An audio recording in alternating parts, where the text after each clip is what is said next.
This Week in Virology, the podcast about viruses, the kind that make you sick.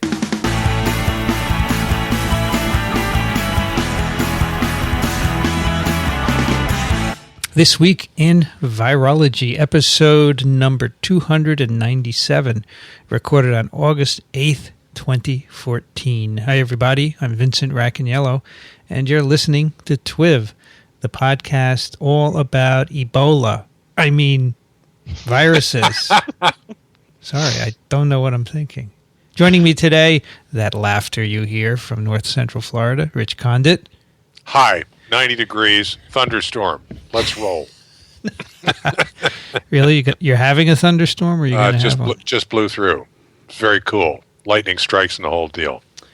All right, here we got 27C and sunny. Beautiful day. 90, by the way, is 32. Got it.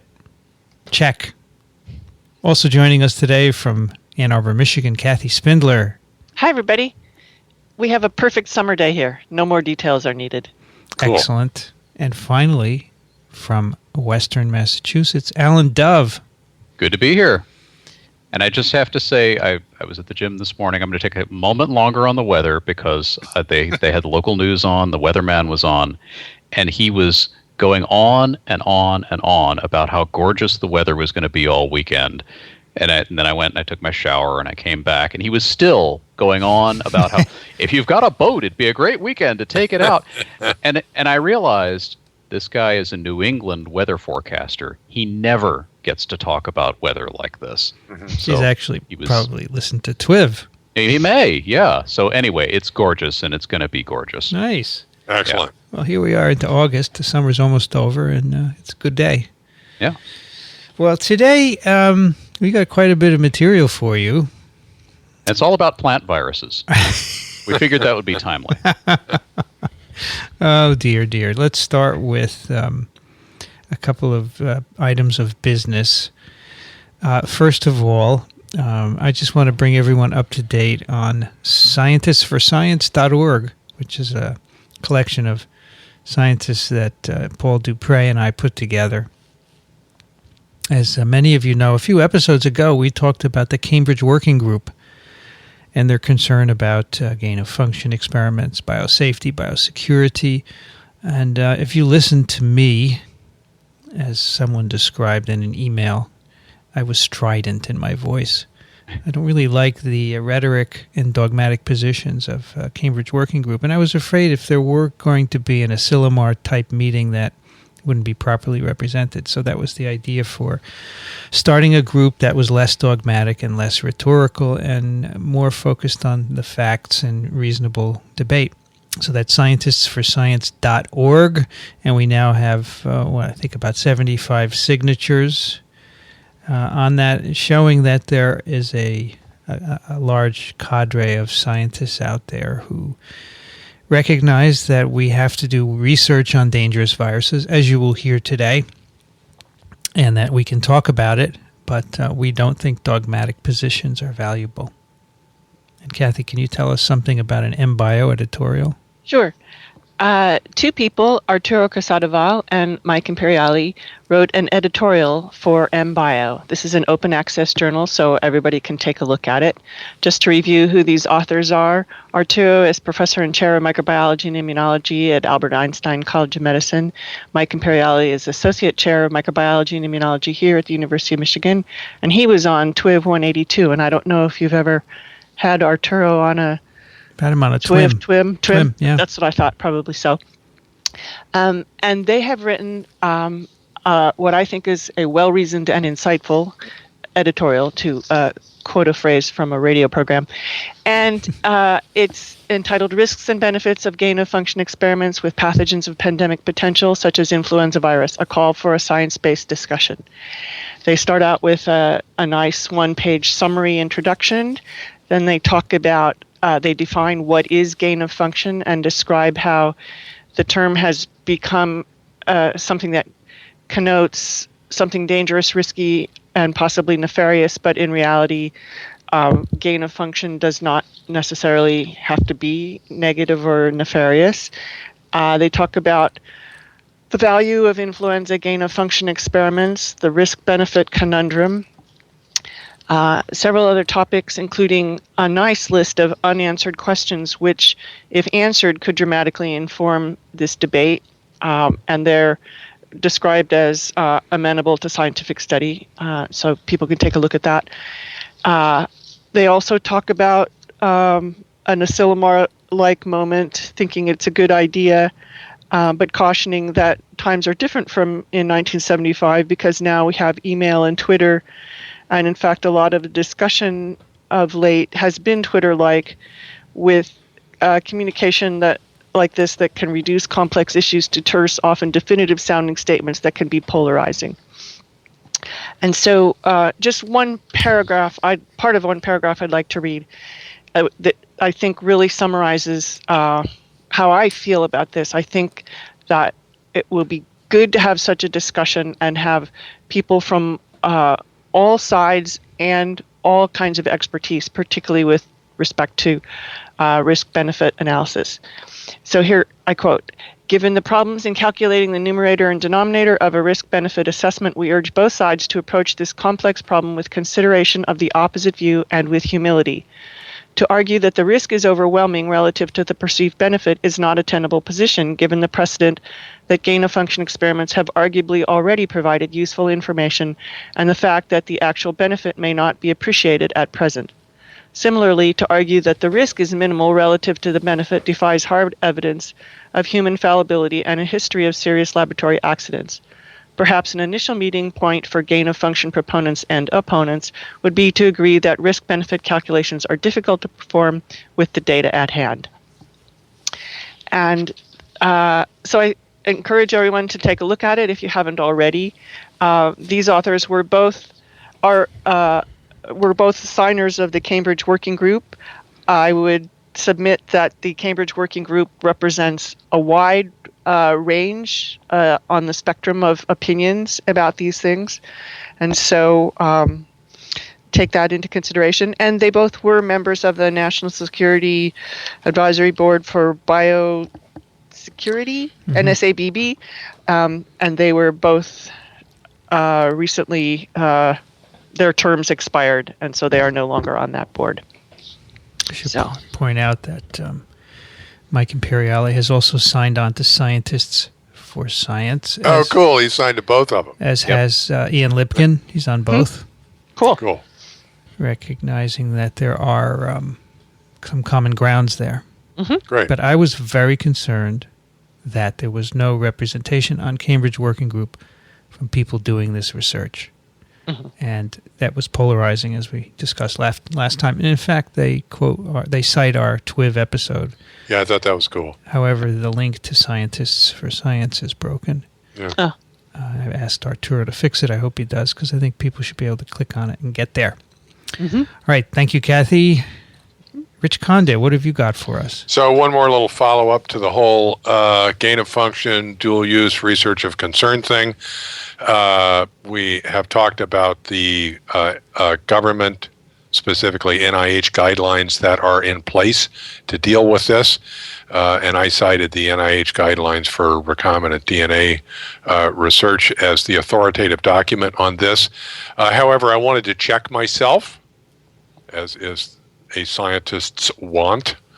And so following that episode that we did, I wrote to the NIH Office of Science Policy and inquired about this, and I got a nice reply from the Director of Outreach for the Program on Biosecurity and Biosafety Policy that fills out the record some. So I'd just like to read this into the TWiV record and make the links available for the listeners. So I'll be quick here. My question, I asked, I'm going to read two of the questions I asked. One, am I correct that the NIH guidelines are the authoritative record on the process governing dual-use research of concern, or DIRC, and that they currently deal effectively with influenza gain-of-function experiments? And they wrote back It appears that you're referencing the NIH guidelines for research involving recombinant or synthetic nucleic acid molecules, NIH guidelines. While the NIH guidelines are an important set of safety standards for the conduct of research, they do not articulate policy requirements for the review of potential DIRC, nor specific requirements for gain-of-function research. Rather, the NIH guidelines specify containment and biosafety practices for constructing and handling recombinant or synthetic nucleic acid molecules, regardless of whether the research is DIRC or entails gain-of-function experiments. The guidelines are required to be followed by any institution that receives NIH funding for that type of research. Regarding DIRC, there is a U.S. government policy for federal oversight of life sciences dual-use research of concern, and he gives a link to a PDF document which describes the process by which federal research agencies will review the research portfolios, identify DIRC, and work with institutions on developing risk mitigation strategies. The policy was issued in March 2012. Also, a complementary policy for institutional oversight of life sciences DIRC was proposed in February 2013. The government has been considering comments provided by the public on that proposal, and we expect final policy for the institutional oversight will be issued shortly. Finally, regarding gain-of-function experiments, we wanted to be sure that you were aware of the HHS framework for guiding funding decisions about research proposals with the potential for generating highly pathogenic avian influenza H5N1 viruses that are transmissible among mammals and by respiratory droplets. And that's all just the title of that document. Right, and gives a link to that document. In August 2013, the framework was expanded to include similar issues by H7N9 viruses, and gives a link to that.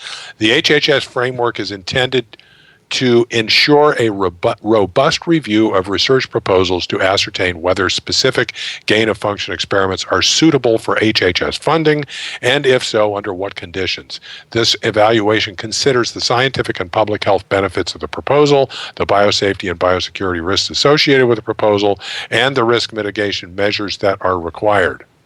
My second question, is there a need perceived by NIH for any modification of the guidelines for broader coverage of gain-of-function research? Answer. NIH guidelines already covers NIH-funded gain-of-function research that involves recombinant or synthetic nucleic acid molecules. Also, the HHS funding framework described above was intended to be a dynamic document that would be reevaluated periodically as modified as necessary to reflect scientific advances and changes in the regulatory landscape. This concept is articulated in the framework itself, which is kind of a yes-no answer. Okay. Right. So there you go. I just wanted to, do that for the record. And I've looked through these documents, and they're, they do what he says they do. All right. Thank you, Rich. Sure. We have a follow-up. Not really a follow-up, but a lead-in. Yeah, lead-in is good. A complaint. A complaint. Paul writes, I don't mean to criticize. And when a letter starts like that, they're gonna, right? As a non-scientist, I greatly appreciate the access to the world of virology you provide, and I am sure you are on a well-deserved vacation. But TWiV is my source for virus news. So here we are with viruses all over the news. First, the CDC can't keep the zipper closed on its highest level of containment. And now the WHO stands ready to declare a worldwide health crisis as Ebola runs out of control.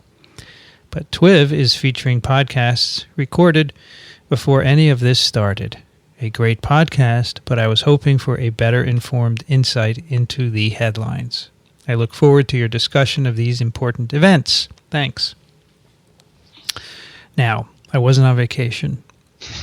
I had other things to do. And I thought what I released was a damn good podcast. Yes. Several of them were. You've released several that were pre-recorded, and they've all been good. I especially like the bat one. Yeah, I thought that I was been waiting to interview Linfa for a long time, and he was fabulous. Yeah. Now, I figured we'd done an Ebola episode not too long ago with Jens Kuhn, right? Mm-hmm. I figured, but you know what they say, whatever you've done before doesn't matter. It's what you're going to do, and that's fine. So I referred Paul to the previous Ebola.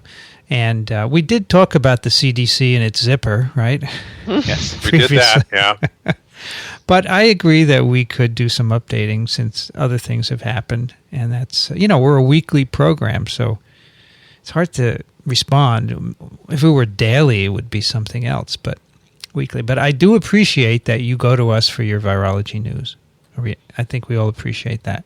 So here you go. Here's an earful. Yes. Yeah, so a lot of what we're doing this for you, Paul, and for everybody else as well. Okay. Rich Condit loves to tell us what viruses are. All right. So we're going to talk about Ebola. And I just wanted to make sure that everybody knew that this was a virus in the order Mononegavirales, which is single-stranded negative sense RNA viruses, family Filoviridae, which includes both Marburg and Ebola, and genus Ebolavirus. And we can get into species in a minute. And these are negative sense single-stranded RNA with a genome that has a nucleocapsid protein, a big old polymerase, and a glycoprotein that it's a membrane virus, and a glycoprotein importantly sticks out of the membrane, and a matrix. Those are the nuts and bolts of this thing. And in fact, I want to point out that all of the members of Mononegavirales follow that same basic theme, although there's very significant variation in the theme. We're talking about measles, rabies, vesicular stomatitis virus, parainfluenza virus, and the Ebola viruses. Okay, there's a lot of variation on the theme, but the basic theme is the same. Nucleocapsid protein matrix, glycoprotein, polymerase, negative sense RNA enveloped virus. And beyond that, for the purposes of this, the genus Ebola virus includes 5 species: Thai forest Ebola virus, Reston Ebola virus, Sudan Ebola virus, Zaire Ebola virus, and how do you pronounce that? Bundibugyo or Bundibugyo. Bundibugyo Ebola virus. And these are 5 different species. The one that's wreaking havoc in Africa right now is a flavor of Zaire, correct? That's correct. Right. And these are typed as species based on both genetic, that is sequence, and serological criteria. So importantly for this discussion, I think, although this gets complicated, I think you can basically operate under the general assumption that they are serologically not cross-reactive, so that a vaccine against one of them wouldn't cover the others. Yeah, I think that's fair enough. Fair enough? Right. Yeah. Now, when people say, by the way, we're not actually talking about Ebola, because that's a river in Africa near where the virus was first discovered, right? Mm-hmm. We're talking about Ebola virus. And if you put a space between Ebola and virus, that means Zaire Ebola virus. But if you use one word, it means the genus or the species, Thai forest Ebola virus. So the nomenclature is a little tricky, and I'm going to put a link to an article I wrote about it, so we don't have to go into it here. The virus so nice they named it twice. Which one? Yes, Ebola virus is an Ebola virus. That's right. It's kind of like the city of New York and the county of New York and the state of New York. Yeah, very good, actually. So we're going to be talking. If you're talking about New York, what are you talking about? New York. Yeah. You think you talk about New York State? Right. I could be. Depends. If you're raised in New York City, you know, the view stops at the river, right? Yes, exactly. Everything beyond that is flyover country. Now, we have a outbreak that began in March. And just a little sir. disclaimer, I may refer to Ebola when I mean Zaire Ebola. I'm going to try to... Yeah. I'm not even going to try. Okay, we're saying it up front, and when we screw up, you'll know. Yeah, I'm trying to educate, to like tell myself I should say something like Ebov or Zebov. Zebov, I think, would be a good contender for Zaire Ebola virus designation. But yeah, they didn't choose that. They didn't choose that. You know, so if you're talking about viruses, it's really Reston virus or Sudan virus, Bundibugyo. The only one that gets Ebola is Zaire. but people don't, the press never does that. So Right. But some of the stuff we're talking about today will be about the genus. yeah. And so, we're going to talk about strategies for vaccinating against Ebola viruses and compounds that might work against Ebola viruses, but they would presumably be used in this outbreak if they were available against Ebola virus. I wrote an email to Jens Kuhn once, and I used the genus name, and I said, "Can you make a vaccine against this?" And he said, "No, because it's a genus." It's a genus. Thanks. So every time I write it, I think of him in the back of my head yelling at me. Fortunately, the virus in the current outbreak is Ebola virus, Ebola space virus. Zaire It's the Zaire virus. Ebola virus, right?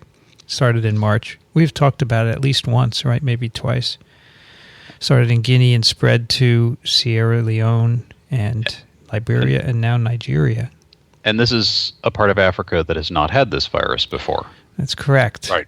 That's correct. Western Africa. 1,779 cases, 961 deaths, which is a 54% case fatality ratio. Those numbers are, as of today, on the WHO site. And this is the biggest Ebola outbreak that we've seen, right? That we know of. That we know of. Who knows? Maybe back before history was recorded, there was a bigger one. I doubt it. Why? I kind of doubt it too. Why? Because I think the sort of geographic, social factors are contributing to the emergence of this thing. All right. Very much Can so. you prove it, please? No. Go back in time and get I'm samples. sorry. No, but this would actually be a good place to talk a little bit about because we're going to talk about the science because that's what we do. But I think it's important to emphasize somewhere near the top that this is really a sociological problem. Mm-hmm. It's not a viral problem. Ebola virus outbreaks of any member of the genus, they are not primarily things that you're going to fix with a technological magic bullet. These outbreaks occur under conditions where you don't have anything approaching adequate medical care, usually in places that are in chaos because their government has fallen apart or that's recently been put back together. There's systemic distrust of government in Africa, in many African countries, certainly including the ones that are currently affected by this outbreak, and with good reason. The so-called government in Sierra Leone has been a bunch of guys hacking people up with machetes for a number of years. So there's a lot of misunderstanding about how to handle it, and when the authorities say, you should bring the ill individuals to the hospital, people say, yeah, right. So there's all this is going on, and that is why these things become major outbreaks in certain places. And in fact, my pick of the week is going to be a post that very nicely summarizes that aspect of the problem. I had a nice conversation yesterday with Tom Solomon from the UK, who's an infectious disease clinician, and he said, even if we had antivirals and vaccines, you think we can just walk in and immunize all these people? No, half of them are mistrust hospitals, and the hospitals themselves have issues. They don't know how to do infection control and so forth. So. We can't vaccinate all these people against polio, right? This is one of the problems. There are other social factors that contribute to emergence too that I want to point out. So if you and this applies to a lot of these things. So what comes to mind is Hendra, and we've talked about this before. If you go and destroy so this is a zoonosis. We're going to get to this, the most likely reservoir is bats. And just assume that's true for the moment. If you go in and trash the habitat for the bats have got to go someplace. And they might just move to a place that is closer to people. So that's a problem. And if people are poor and they don't have enough food, they might just go eat bushmeat or whatever. And if they're scared, they might go live in the forest because of war. Okay, so all of these factors contribute to increased exposure of humans to whatever animal reservoir might be responsible for the virus. In one of the articles in the pile that we have, there's some photographs of one of these countries. It's trashed. It's just, it's logged. The trees are all cut down. It's just a mess. So that's a good point. Another place is when people go into mines for whatever reasons, they can get exposed to bats or other things that might be reservoirs for the virus. So again, like Rich was saying, getting forced into the forest or unusual situations can lead to that. This probably began as a single introduction, from a bat or some other forest animal to a human back in February, March, and it's just spread uncontrollably. And this is not, it's not that it's spreading uncontrollably because it's such an incredibly contagious virus. Right, that's right. It's probably not much more contagious than, hepatitis B, right? You need to have blood or body fluids, contact. Yeah. And the sad fact is that the tools and materials and information are just not in place in these places to prevent that, and that's why people are getting it from people. Also, then the cultural practices of embalming and dealing with the dead bodies is a common way that the virus then gets spread from person to person. Right. Yeah, I've seen photographs of people burying their dead with gloves on, You should be wearing a complete bodysuit, but it's not going to happen. Right. This is what's really interesting is that the bats are fine with this virus. Yes. And it has been long adapted to them, and that's one of the things Lin Fo Wang is trying to figure out why that is. All right, we got a lot of pictures of cool bats here. Yeah, this guy. The one that Kathy first tweeted during ASV, man. Looks like a camel. The hammerhead bat. I just realized its name is how do you pronounce that first? Hypsignathus monstrossus. Yeah, but monstrossus is perfect. Yeah. Well, to its mother, he's fine, right? Yeah. Well, I think it's cute too. I don't know whether Admiral Akbar or Joe Camel was the mother or the father, but I think that's the Joe Camel. But as far as I understand, nobody's isolated an infectious Ebola virus from any bat, right? Correct. I've seen that there's serological evidence, but in bat. If you listen to the Lin Fo Wang episode, he said anybody can do PCR, but getting infectious virus, that's it. And I said, well, I want you to repeat that. All right. This could be a similar, my reaction to when MERS showed up in camels. The first wave of studies on that showed that they were all seropositive, but there was no virus. And my reaction to something like that is that this is probably an infection that's acquired when the animals are very young and they mount an immune response, and then they're okay. So you probably have to have animals in the wild and be able to assay them throughout their lifespan, okay? And I can imagine with a colony of bats that would not be easy. Though it could also be a persistent infection, except there's no evidence for that. So Lin Fo and I were standing outside one evening watching this bat colony wake up. So these are fruit bats, with about a 2-foot wingspan. There are hundreds of them hanging in these trees. It was on a golf course, and the smell of urine was very strong, right? And I said to Lin Fo, are they going to pee on us while we're looking up into the sky? He said, yeah, we worry about that. You get a drop of urine in your eye. He told me from one drop of urine, they can get 5 different infectious viruses. Oh. Yeah, a lot of viruses in them. For anybody who hasn't done so, there's a link to that video of the bats on the golf course that Vincent made, and it's really great. Can you see the bats? Because as it got darker, it was hard to see them. Well, they're mostly in silhouette, but that's all you need. Yeah, it was pretty cool. And you can hear them. Isn't that amazing, the sounds? Yeah. Yes. It's good. Anybody want to talk about how it's transmitted from person to person? We have some notes here on that. Sure, I can do that. The virus can be transmitted when a person is febrile, and a person, once exposed to the virus, it can be anywhere from 2 to 21 days till they start showing symptoms. Usually the first one is the fever. And so once that's happened, then they can transmit the virus. And so that includes a variety of different bodily fluids, including semen. And in fact, the virus has been isolated in semen for as long as 61 days after the onset of illness. And that gets cited in a lot of places that that could be a concern in recovering patients. Right. So it's not transmitted by aerosol.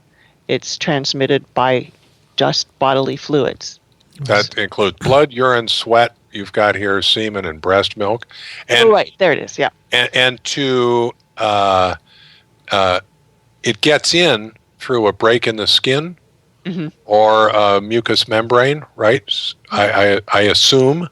I've read break in the skin, eye, mouth mucous membranes, other mucous membranes. Right.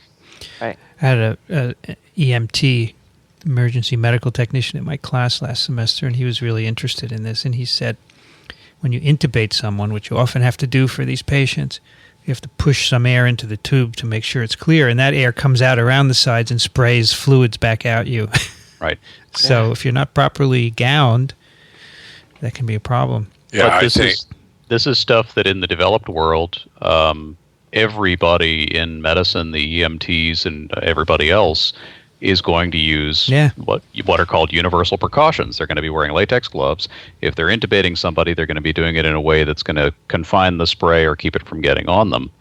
And this is, you're doing this. You're not doing this to avoid Ebola viruses, because that's not going to be a major issue. You're doing it to avoid HIV and hepatitis and all the other bloodborne infections. And of course, if you suspect Ebola hemorrhagic fever, then you do full gowning, which we'll talk about in a minute, and avoid that. And one thing I wanted to point out that Tom Solomon told me yesterday: what happens when you get Ebola hemorrhagic fever? He says you don't die from bleeding; you die from dehydration because you lose fluids. And he said IV drips are really good to give people, and they can help prolong their lives. And then he said they just don't get them in these countries, especially if you don't go in a hospital. But even if you do, they might not be able to get it.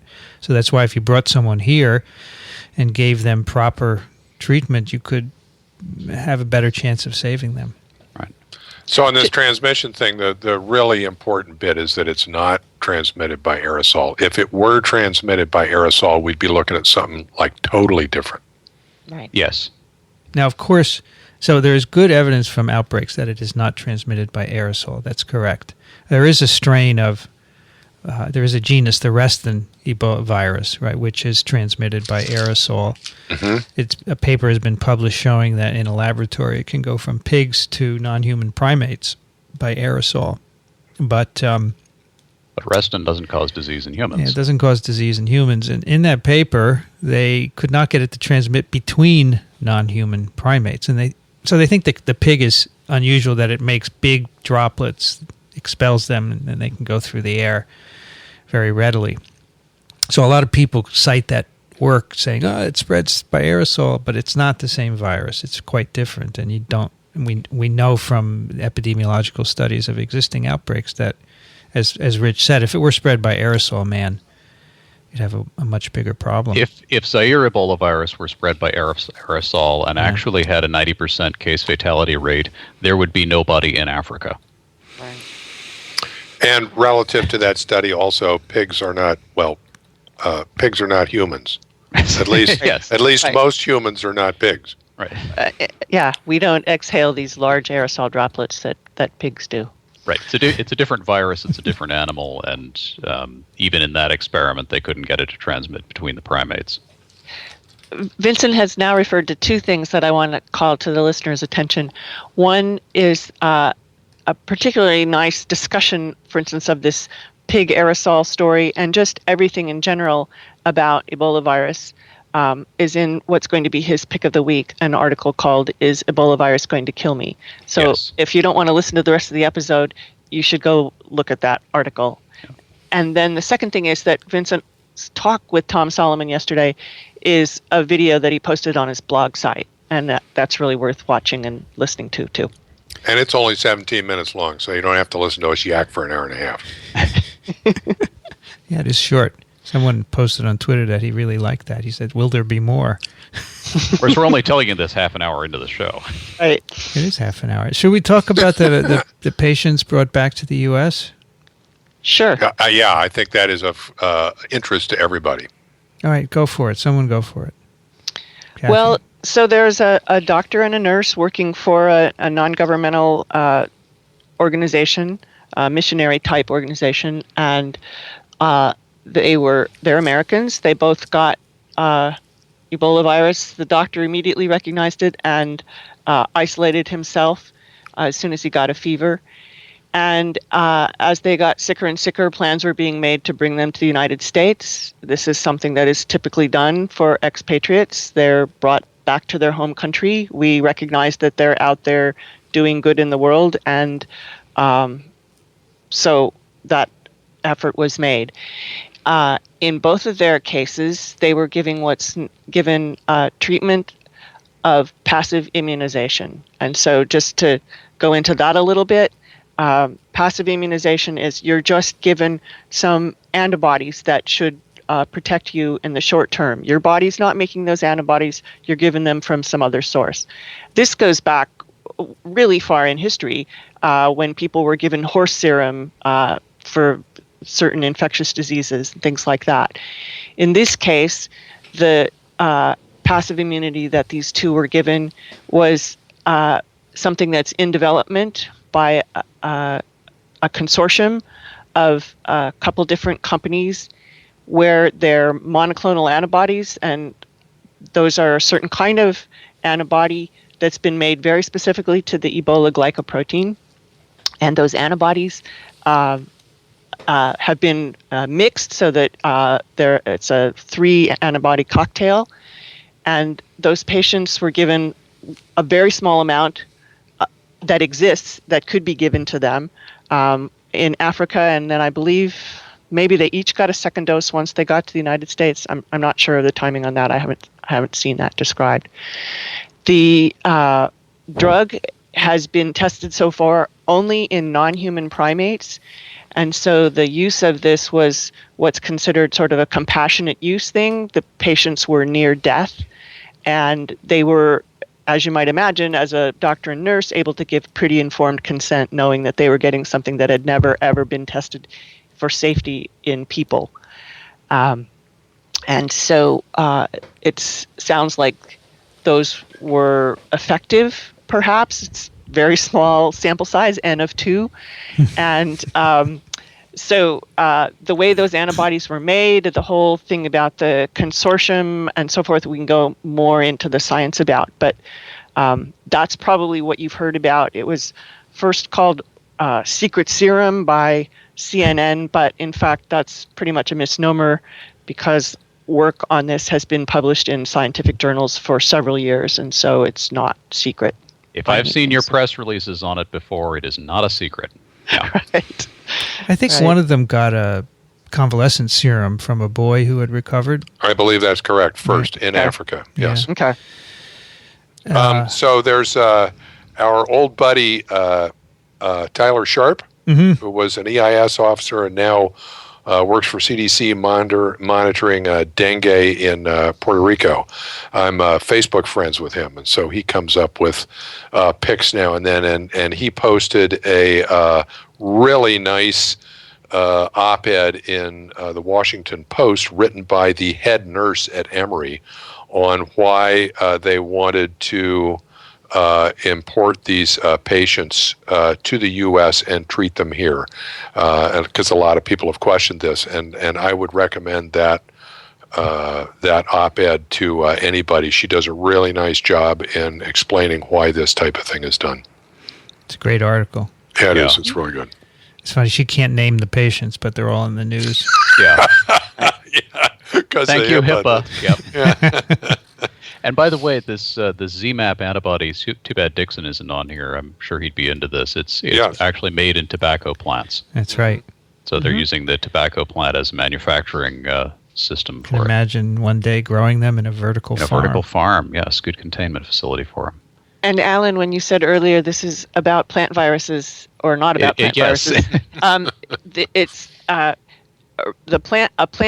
couple of plant virus vectors are used to make each of the chains of the antibody, and then those are put into agrobacterium.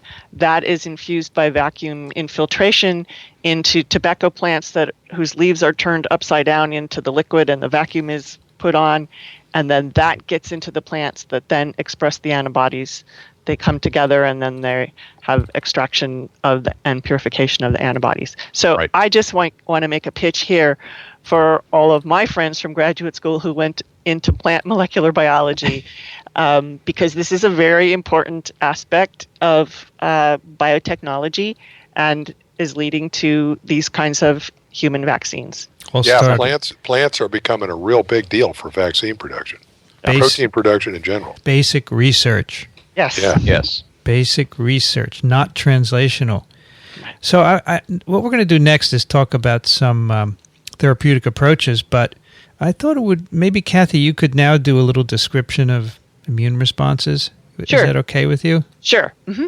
So, because we might have some listeners who've never heard TWiV before, just want to point out that when we talk about the immune response, there are two major arms of it. One is the innate response, and the other is adaptive. Innate is nonspecific. It's very fast and early, and it has to be nonspecific because it takes time to develop a specific immune response to very specific antigens, like the antigens in the Ebola virus. So the virus actually has ways to circumvent both arms of immunity, both innate and adaptive immunity. The virus, mainly with respect to innate immunity, inactivates or antagonizes the interferon alpha and interferon beta response, which is type 1 interferons. And these interferons then result in a whole pathway or multiple pathways of things that the cell can do to try and shut down the virus infection.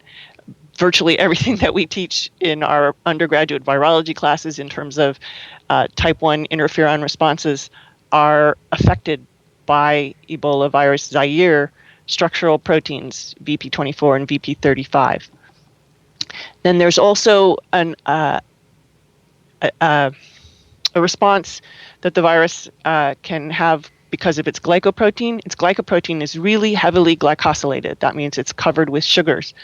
And so that means that it's masked itself, that prevents binding by antibodies that can get produced by the adaptive immune response. And it also kind of just makes a steric shield that prevents interactions with the host cell molecules that are important for calling in the immune cell response. So class 1 MHC and beta integrins are really sterically hindered by all of this glycosylation of the glycoprotein. So it's wearing an invisibility cloak. Yeah, that's good. Then Ebola virus itself, the Zaire species, produces a secreted form of the glycoprotein called SGP, yes. And that may act as a decoy protein that can absorb the specific antibodies that your body might make against the glycoprotein itself. They're all sucked up by this soluble form, allowing the virus itself to go on and replicate and do its dirty work. SGP is very cool. Yes. Yeah. I mean, yeah. I don't want it, but it's very cool. No.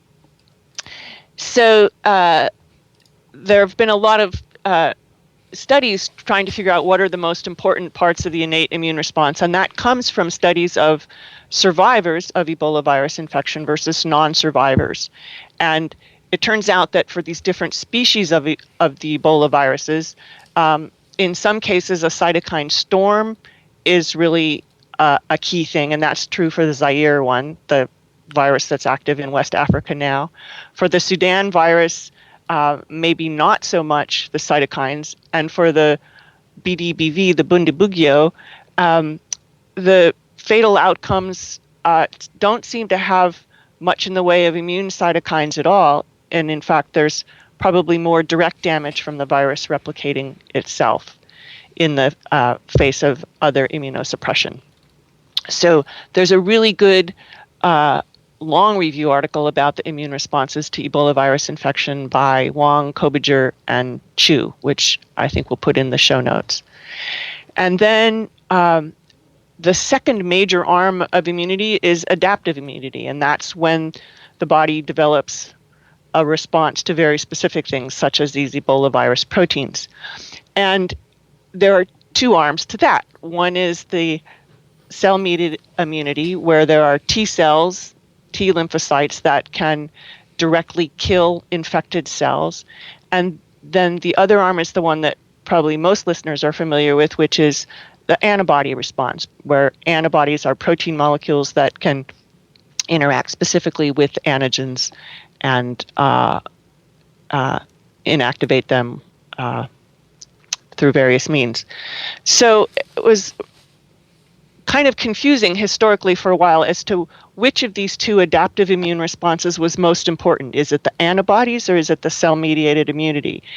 And at first in mice, the evidence seemed to really point toward antibodies. And then there was kind of a shift showing that, well, it seems to also be, or maybe more importantly, be cell-mediated immunity. And then the pendulum kind of swung back to antibodies being important. And the antibodies being important, there's a fair amount of history here.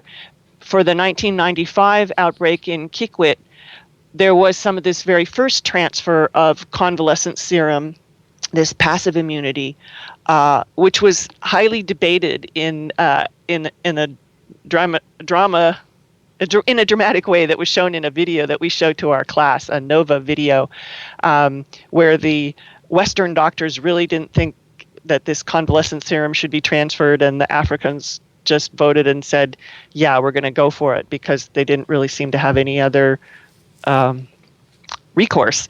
And 7 out of the 8 patients who got convalescent serum in that case survived. So there's evidence that in human primates that the antibodies probably are effective. And then there was some study in non-human primates with some direct tests of this kind of therapy with just antibodies directed against Ebola, and those were negative. And that kind of put a negative pall on that whole area of research for at least a decade.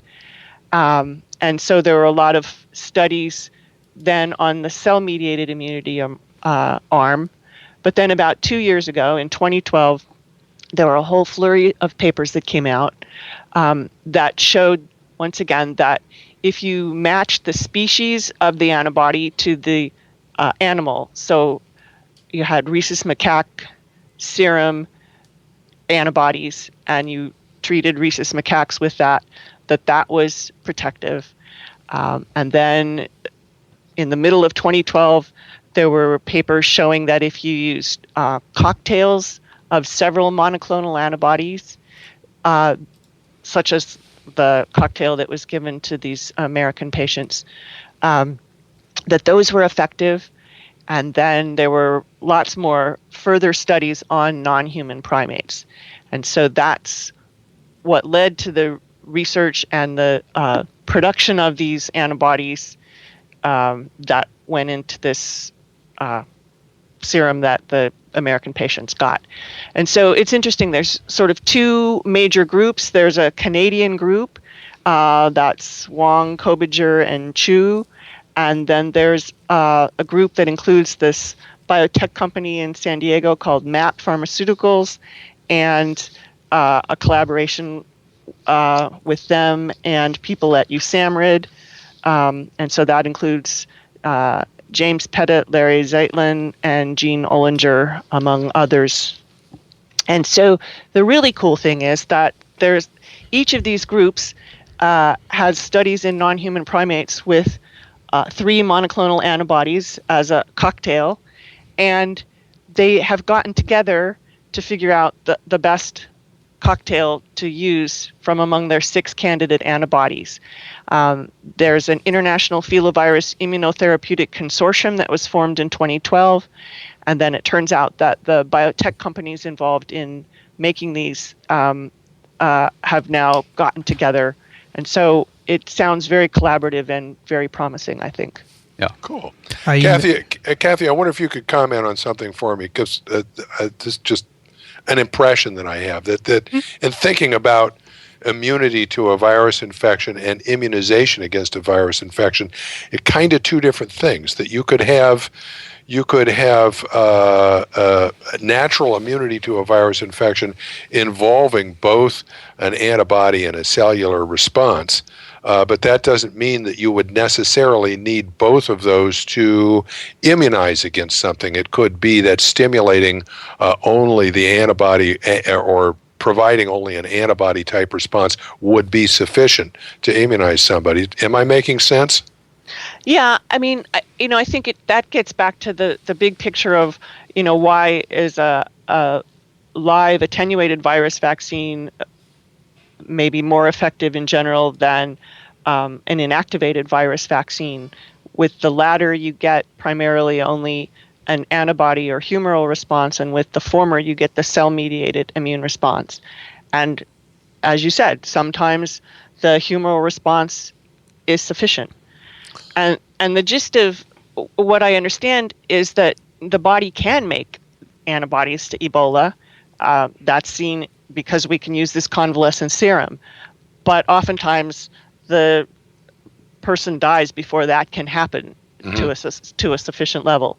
So if we can provide these monoclonal antibodies as a cocktail, then that might also allow the body to go on and make antibodies itself and survive the infection. And regardless of what the natural immunity might mostly consist of, it's there's good evidence to suggest at this point that the antibody response is sufficient to provide immunity through vaccination. Fair enough?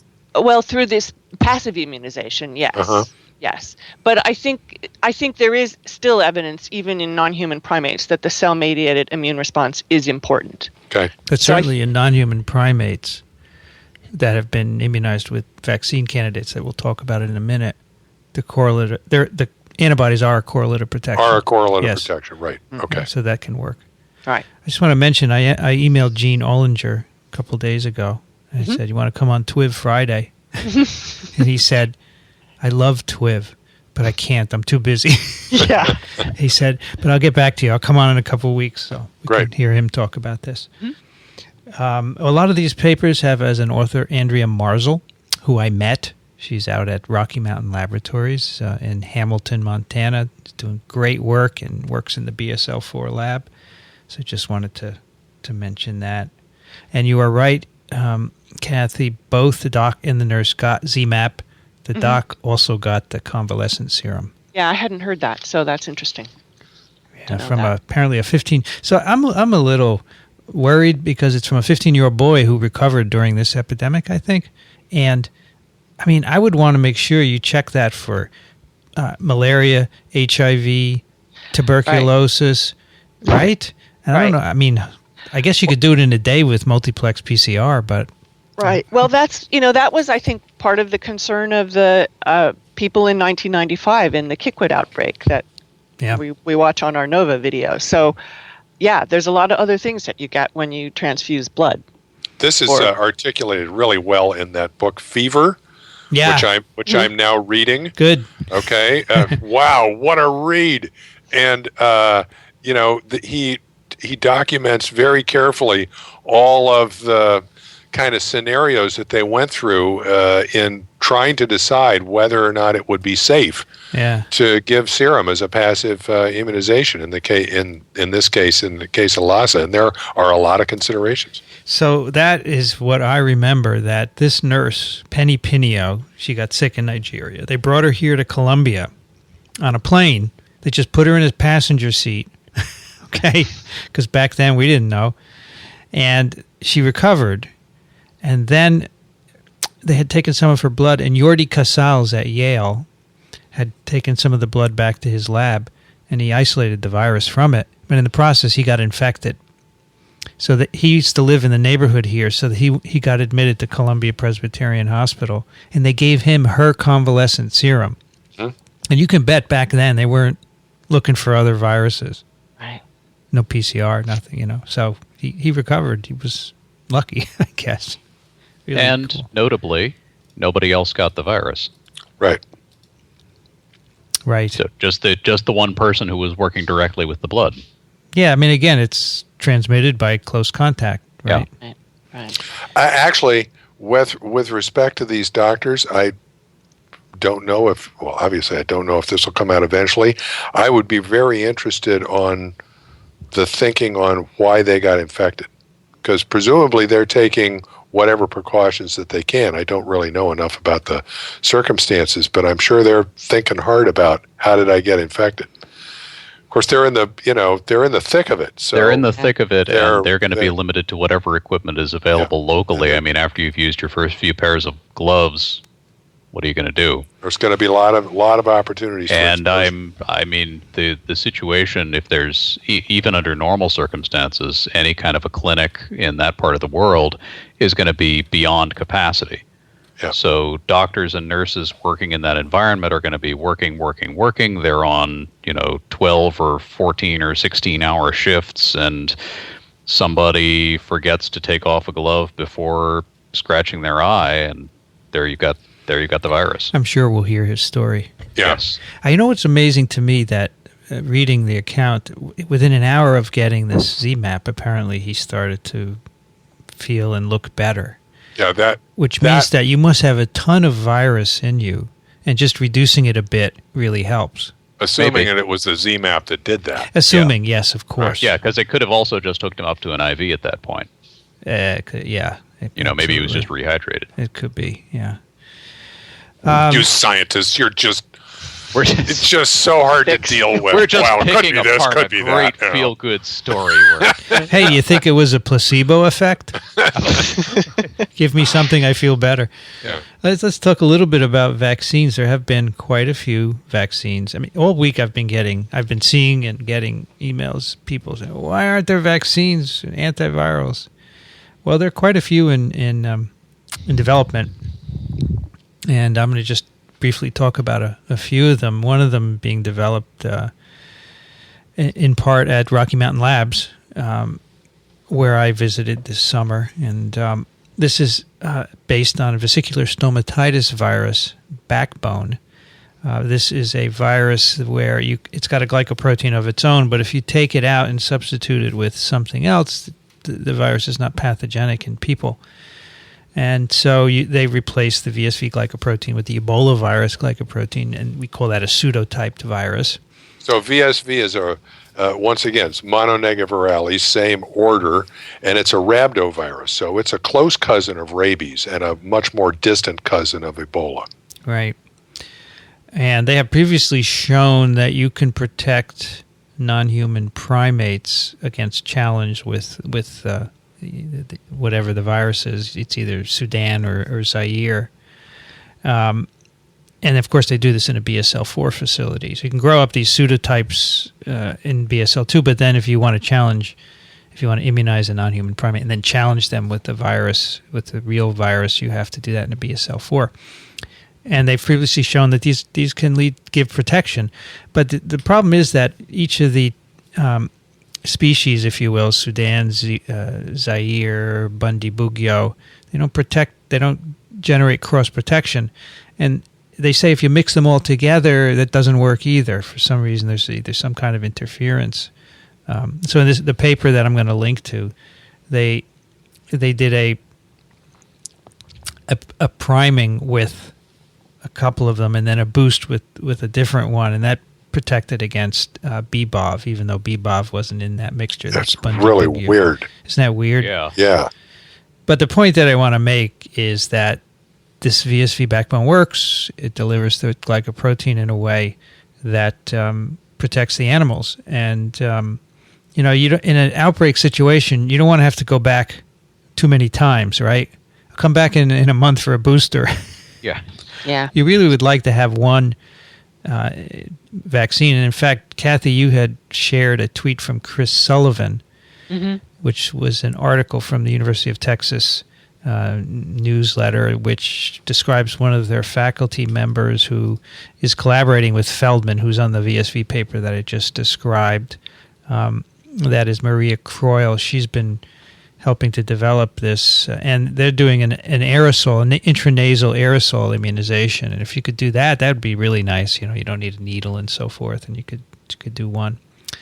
I'd like to make a general comment about these types of vaccines, because what we're talking about is vaccines that are replicating viruses where there's, or live, if you like, virus vectors, and they're recombinant viruses. So you're taking a virus and cloning into that the gene from some other agent, in this case, Ebola. So you have a chimera of two different organisms, and it's something that has at least some limited replication when you infect somebody with that or administer that to somebody, so you get something like a live vaccine response. So this comes under the general heading of recombinant viral vectored vaccines. The point I want to make is that this is a concept that's been around for a long time, and to my knowledge, there is only one viral vectored vaccine that's for human use that's actually on the market, and that's one that uses a yellow fever backbone to vaccinate for Japanese encephalitis that's available in Thailand and Australia.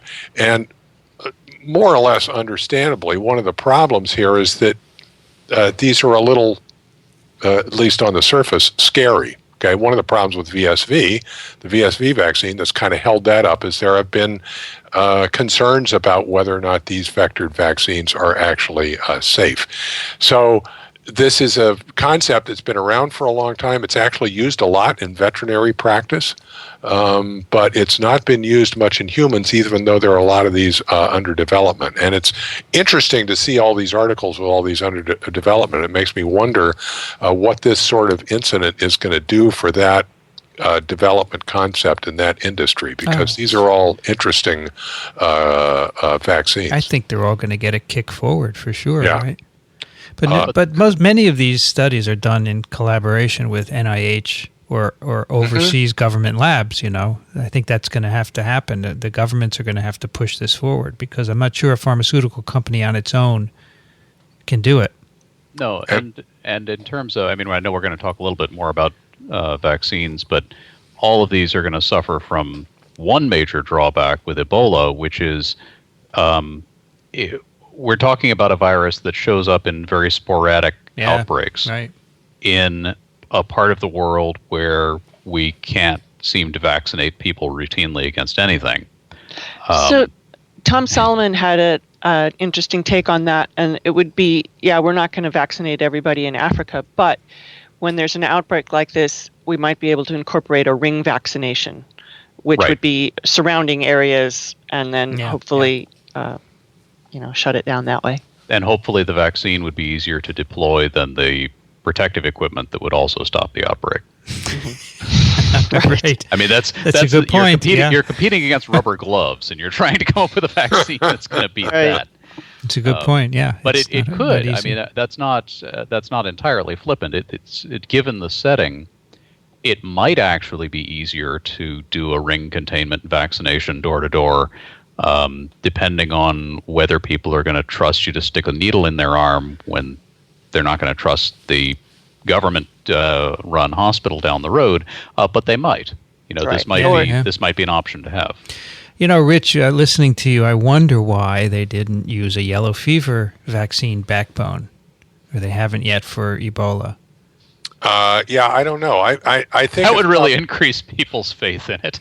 Well, it's a licensed vaccine. Of course, it's a licensed vaccine. It's just on the surface of it. It's not licensed for people over 60, for one thing, and there are some problems with it. So that could be part of it.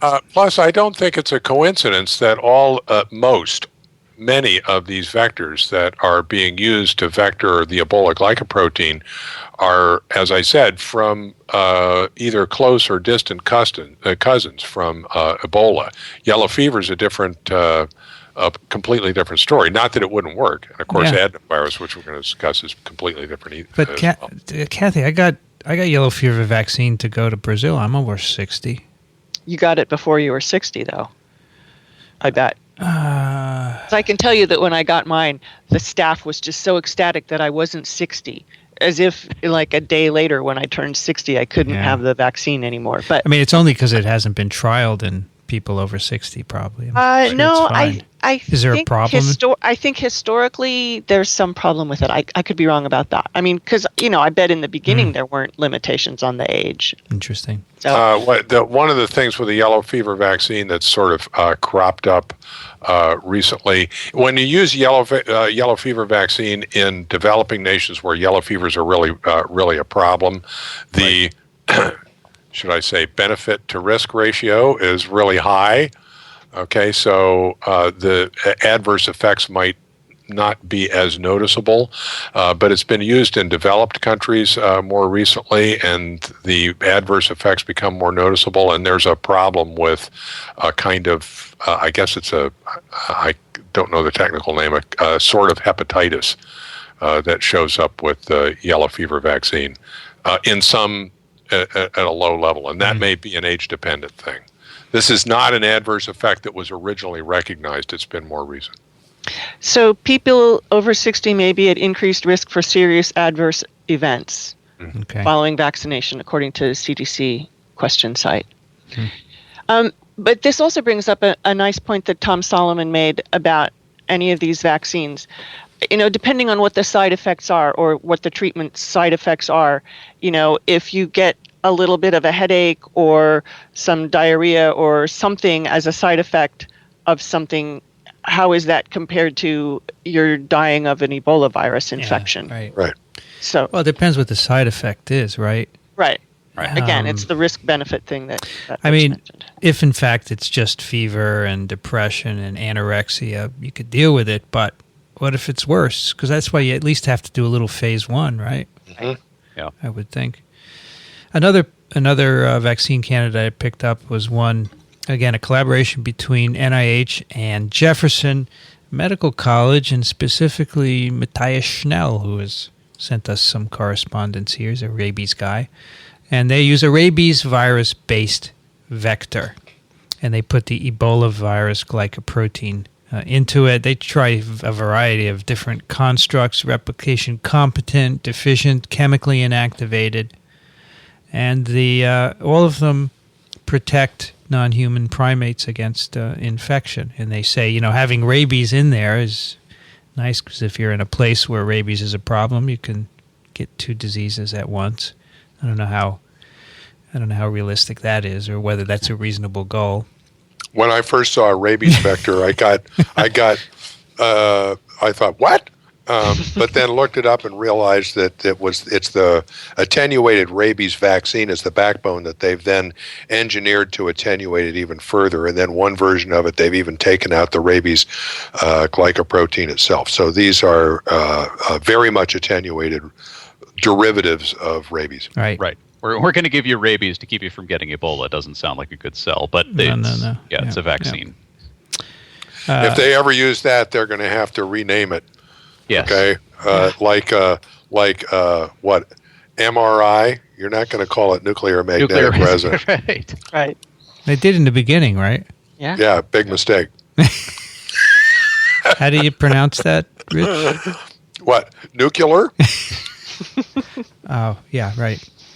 They've another study I found, which was done in the UK at Porton Down, which is a government lab. I just love the name Porton Down. I always have. Also a high containment facility. That's right. And they used adenoviruses to deliver the Ebola virus glycoprotein. Now here, of course, adenos are not enveloped, so we're not displaying the glycoprotein in the particle, but rather when the adenoviruses infect cells, they produce the glycoprotein, and then that leads to antibody induction. Notice I said produced. Yes, very good. However, if I said the gene was expressed, that would be okay. That would be okay. I'm writing a paper now, and Jane Flint is sitting on my shoulder, and I don't even do this interaction. We had a textbook meeting the other day, and I said I had written they made a recombinant polymerase, and she looked at me and said, "What is a recombinant? What is it? 2 different polymerases put?" I said, "No, you know what it means." She said, "No, but that's no good." Okay, fine. Oh boy, it's tough. Yeah. Anyway, this adenovirus vectored Ebola glycoprotein here they looked in mice. It's previously been shown to protect non-human primates against infection. Now, this is a Zaire Ebola. This is a Zaire Ebola. And the cool thing here is this has been in phase 1 in people, this particular adeno Ebola glycoprotein construct, and it's safe and immunogenic, so that's pretty far along. Yeah. So I was interested in the vector here. So adenovirus now we're talking something completely different. We're talking about a double-stranded DNA virus, and it's a bunch of viruses. There's a whole bunch of adenovirus serotypes that are commonplace in humans. This is an attenuated adenovirus because they've taken out a couple of the genes that are critical for replication, and they can complement those to grow it up. But when I looked up the construction of these things, they referred to the AdEasy adenoviral vector system. Vaccine in a box. Sold by Agilent Technologies. It's a kit. Yeah. I love it. Yeah. That's it. That's science. But it does make things go faster. Yeah, sure. I always Fine. used to complain that students never learned anything because they used kits, but hey, get things done and get the experiment done. Right. A couple of other approaches I thought were interesting. One by the Beijing Institute of Technology. They're actually producing a fragment of the Ebola virus glycoprotein in E. coli. It is not a recombinant protein. It is produced in E. coli and purified, and then they inject this into mice. It induces antibodies, and then they can show that those are neutralizing antibodies using a VSV with the Ebola glycoprotein. This way they don't have to do BSL-4 experiments. There's no challenge studies in this, but the point is it will induce antibodies. So it's interesting that a Beijing institute is doing this work as well. So one of the problems is that the glycoprotein's pretty big, and some of these vectors for delivery have a limited capacity for cloning stuff into. So one of the ideas here is that if you can get an immune response with a smaller portion of the glycoprotein, it opens the door to getting more bounce per nucleotide, if you like, in a vaccine. You might be able to stick multiple epitopes in one expression vector.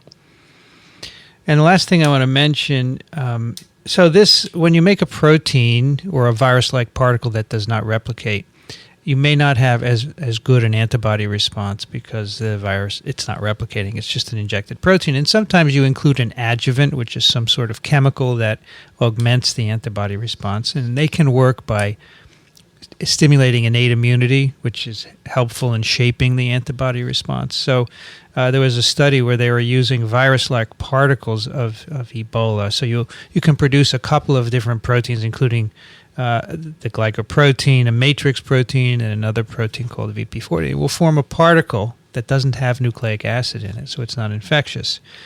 And these, when given to mice, will induce antibodies, but you do much better if you include an adjuvant. And the one they used in this paper, which is a collaboration, again, between the U.S. government and a company, is a double-stranded RNA, which, of course, is sensed by toll-like receptors and cytoplasmic helicases and induces the interferon pathway. And this really makes a better, a more high affinity, better-shaped antibody response, and it better protects mice from lethal disease. So this adjuvant has been used in some human clinical trials, so that's interesting in itself. Cool.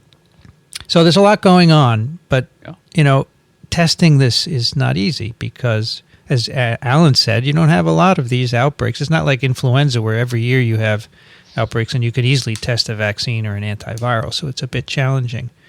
But it seems to me that if you did a phase 1 and showed safety and immunogenicity in people, you could do a compassionate use, right? Yeah, right. I think you should do that. Anyway. And also, just honorable mention at least, there are some Ebola antiviral drugs under development as well. One that you found, Vincent, in particular, was a nucleoside analog that seems to have some activity. That's right. There are actually quite a few of these. This was my assignment, right? That's your assignment. Tell us. Yeah. Right. So this review article, the Choi and Croyle review article in Biodrugs that Rich was kind enough to provide because I couldn't get to it, and I think Vincent, I don't know if you could get to it. I couldn't. Yeah, it was. This thing is behind the mother of all paywalls, Right. which is really unfortunate because it's a decent review of a lot of this stuff we've just been talking about. And we could put the link in the show notes, but I don't know that anybody's going to be able to read it.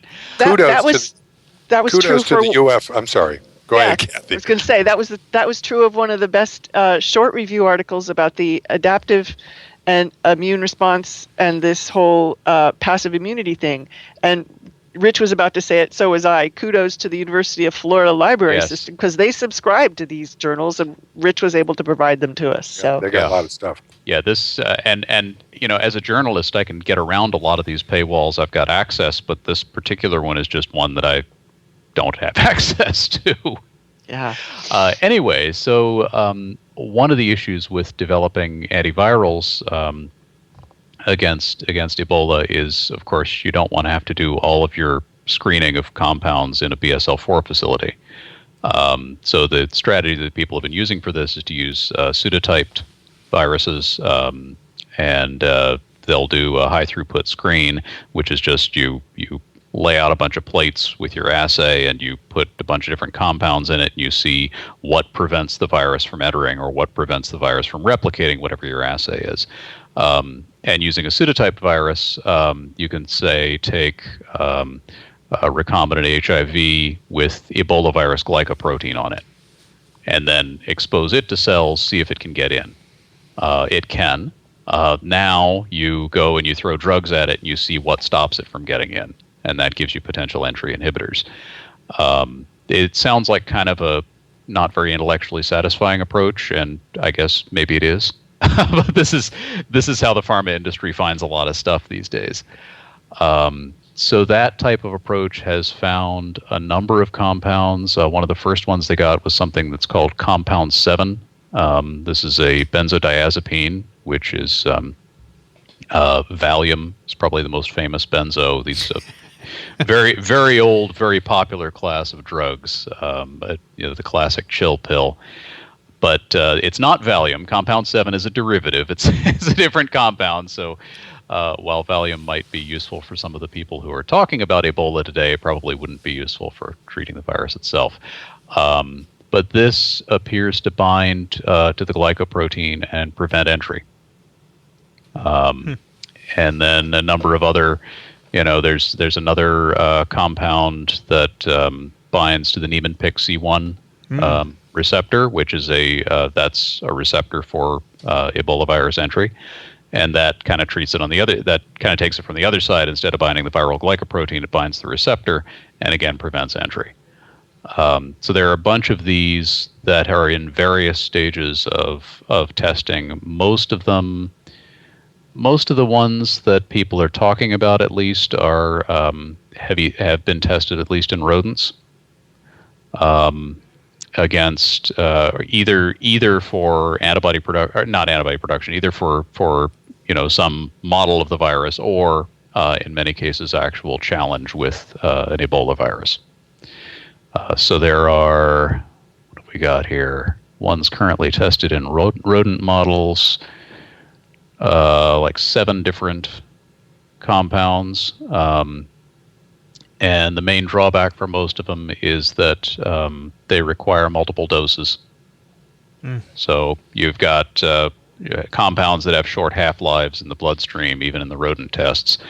And obviously in an outbreak setting, if you've got to hook somebody up repeatedly with some drug that's probably not going to be cheap, if you had the infrastructure to do all that, you probably wouldn't be having an Ebola outbreak in the first place. Yeah.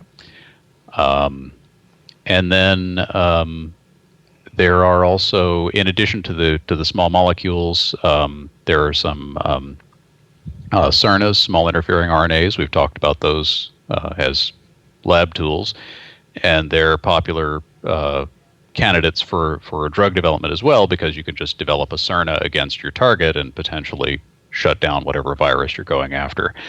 There's at least one SIRNA and one antisense oligonucleotide that have been tested in non-human primates. And again, the main drawback is that these are not stable enough to stay in the bloodstream for long periods, so you have to give multiple doses. So it keeps coming back to that. More recently, there are a couple of cool, I think, really promising ones. One of them was reported in Nature in, I guess, March. And we've got this paper we're going to have a heck of a set of show notes here, aren't we? Yep. This one will be linked, and that one is behind just the Nature paywall.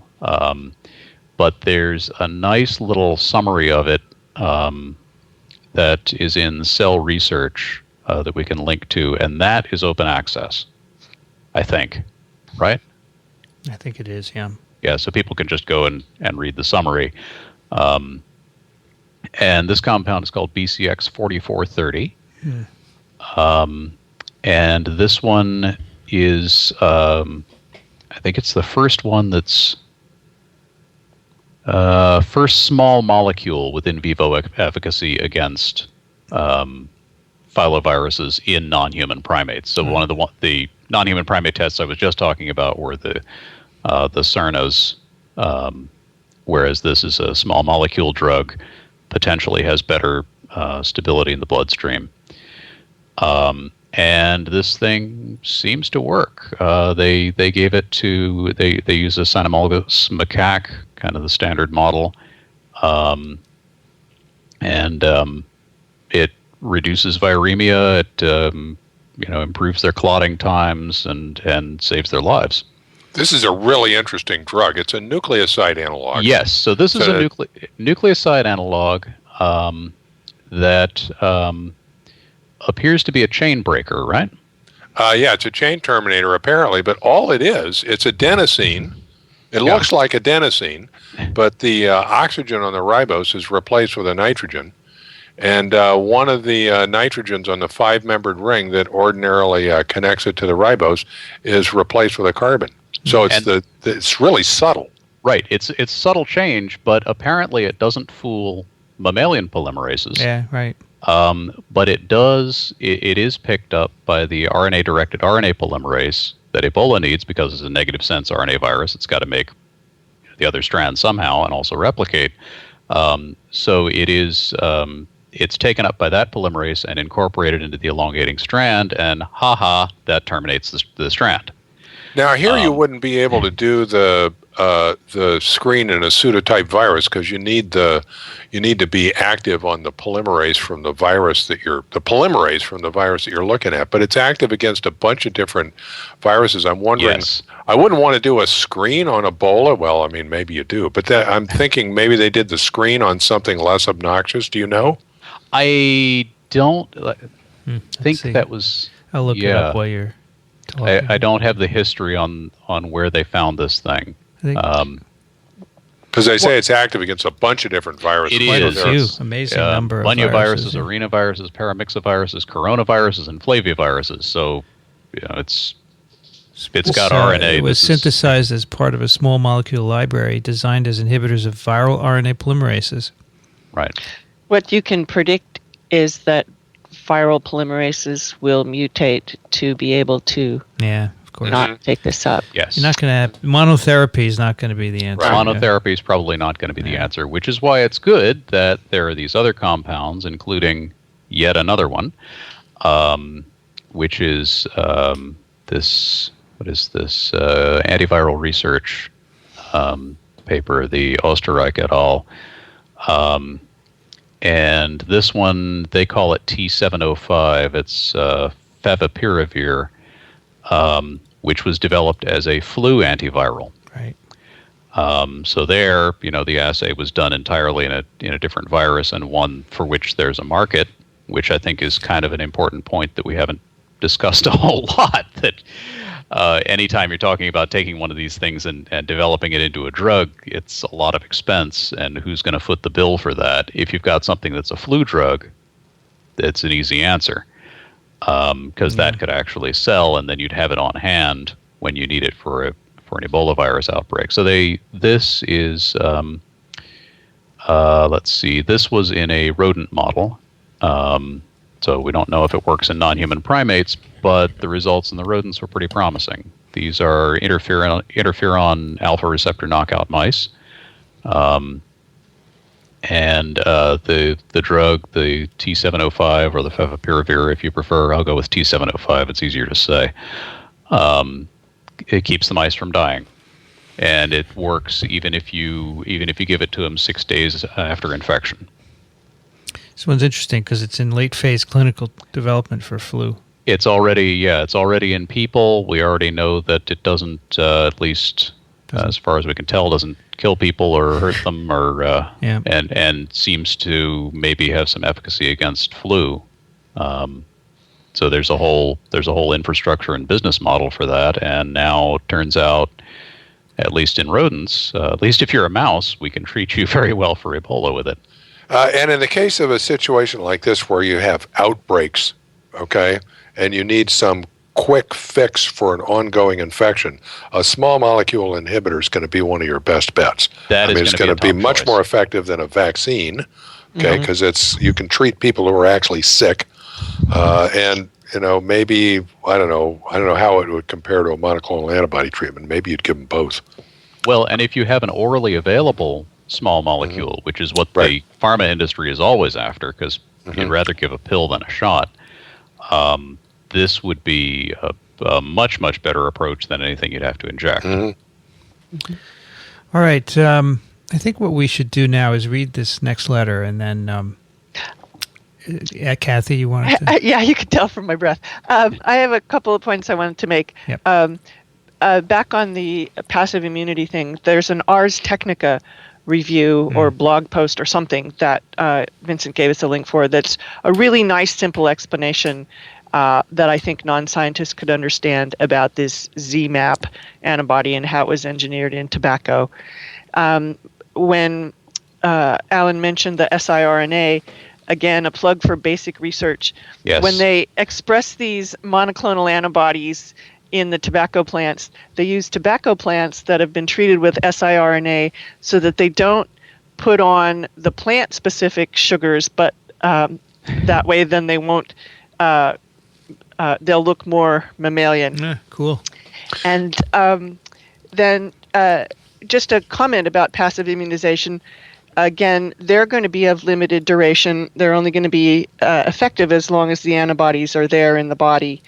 So that's one drawback. But that, for passive immunization, it's something that you want to give and have it be important right during the acute phase of the infection. So, I'm sorry. Go ahead. No, go ahead. Go ahead. I wanted to go back to the passive immunization as well, because I don't think we talked about what humanization of these antibodies is. So these are mouse antibodies, but the problem in administering that to a human is that the human will make an immune response to the mouse protein. And so that'll compromise the utility of the vaccine. So what they do is they engineer this so they just take the active site of the mouse antibody, the antigen combining site, and clone that into an otherwise human antibody. So it's an engineered antibody to contain the antigen binding site that they raised in the mouse in a human backbone, so that now when you administer it to a human, they won't mount an immune response to it. So from beginning to end, the engineering is just amazing. It's great. It's great. And that Ars Technica article is very good. Celebrates that, basically. Yes. Cool stuff, yeah. And Vincent pointed out that there can be mutation of the viral epitopes. So your antibodies are going to be recognizing certain epitopes on these viral antigens, and there will be inevitably mutations of those. But the beauty of using a cocktail of 3 is that even if one of them mutates in a particular individual cell, then presumably the other 2 would still be active. Yeah, that's like the HIV triple therapy that really reduces resistance. So this would be the same. Yeah. Anything else? That's it. Okay. Yeah. So I think we should do Randall's letter, and Sure. then Ellen will leave. We'll try and get your pick, and I don't think we can do any more email today, but we've done a good chunk. All right. So we had a letter from Randall I watched your documentary on the biosafety lab for level 2, 3, and 4 virus research and found it informative. As a layman, I'm puzzled by the lax safety being implemented by the medical teams that brought the 2 Americans with Ebola to the U.S.